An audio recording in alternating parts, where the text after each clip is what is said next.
7h, 9h, Europe 1 Matin. Le livre du jour à présent, Nicolas Caro. Alors là, c'est vraiment pour l'été. Un nouveau livre de la collection d'enquêtes criminelles des éditions 10-18. Mais oui, ce sont ces livres format poche au titre flashy mais aux couvertures sobres avec des photos noir et blanc. À chaque nouveau livre, une nouvelle enquête d'un journaliste de Society dans un état américain. Une histoire incroyable, un fait divers marquant, daté.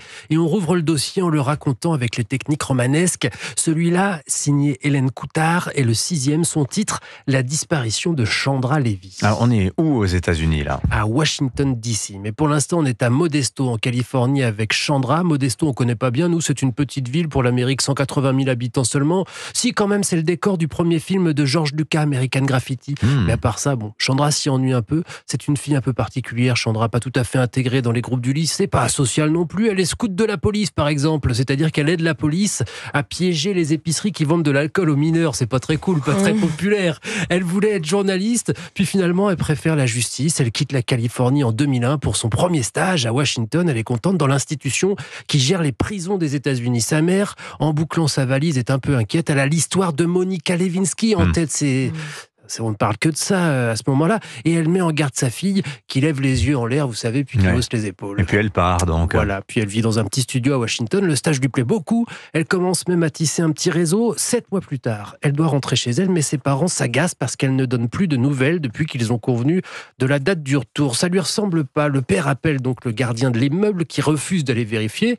Donc police qui répond, elle est grande. Puis finalement, la police va voir, personne. Chandra a disparu, reste une valise ouverte dans son appartement comme si elle était partie précipitamment. Mais enfin, une jeune fille qui donne plus de nouvelles, ça n'intéresse personne, peu importe la panique des parents. Ah mais quand même, quand des journalistes s'en emparent et découvrent qu'elle avait une liaison avec un député démocrate de 53 ans, 30 ans de plus qu'elle, un certain Gary Candid, figure montante à l'époque, là oui. Et lors de l'été 2001, il n'est question que de l'affaire Chandra Levy sur les chaînes de télé américaines. La suite, c'est dans ce livre hyper bien écrit qui ménage le suspense tout en respectant la victime. Surtout, si vous n'aviez pas entendu parler de cette affaire, n'allez pas voir sur Internet avant. La disparition de Chandra Levy, donc dans ses éditions 10-18 en partenariat avec Society, c'est signé Hélène Coutard. Merci Nicolas. Héloïse Goua, la série de la semaine. Alors avec l'arrivée d'une nouvelle plateforme, on ne sait plus combien il y en a d'ailleurs, Max, plateforme de streaming. Vous avez choisi de revenir sur une série qui est considérée comme l'une des plus grandes séries de l'histoire.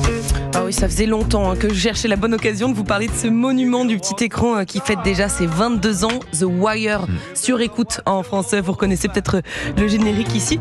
Et c'est donc cette toute nouvelle plateforme Max qui remet ce chef-d'œuvre au goût du jour. Alors oui, il y a plein de plateformes, mais Max propose d'autres incontournables, indémodables, comme les Sopranos, Nip Tuck, Game of Thrones. En fait, c'est toutes les productions HBO.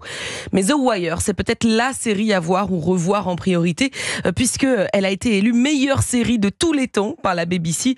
The Wire, c'est 5 saisons, 66 épisodes, 60 heures en tout. Alors que raconte The Wire ? Rappelez-nous. Au début, vous penserez qu'il s'agit d'une enquête assez classique de la police qui court après les trafiquants de drogue dans la ville de Baltimore.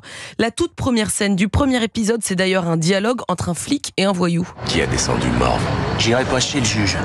Mais l'autre taré, il aurait quand même pas dû le buter. Non, sûrement pas. Il pouvait se contenter de lui botter le cul comme on le faisait d'habitude. Si grosse Morve vous volez votre blé, pourquoi vous le laissiez jouer ? Fallait bien. On est en Amérique, mec. Et c'est bien l'Amérique dans toute sa complexité que The Wire nous donne à voir comme personne.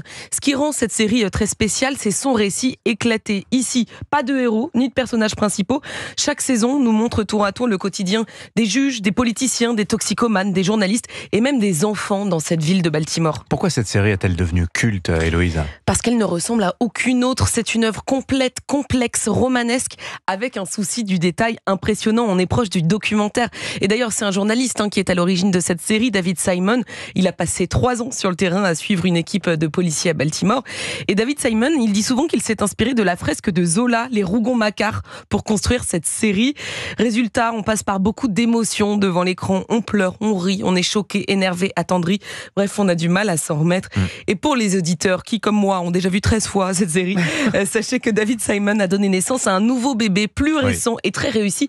We Own This City, la ville nous appartient. Oui, très réussi, effectivement. effectivement, mais il n'y aura peut-être pas de seconde saison. Et alors, en ce qui concerne The Wire, c'est celle qui a révélé Idris Elba. Absolument. Le comédien Idris Elba. Et alors, Max qui met un peu le bazar dans les plateformes parce que Friends va quitter Netflix pour aller sur Max dans quelques jours, dans 6 jours exactement. Ouais. Quelle bataille, c'est passionnant. Merci beaucoup les amis, chers amis. On se retrouve demain pour un nouveau Club Culture. 7h51 sur Europe 1 dans un instant. Votre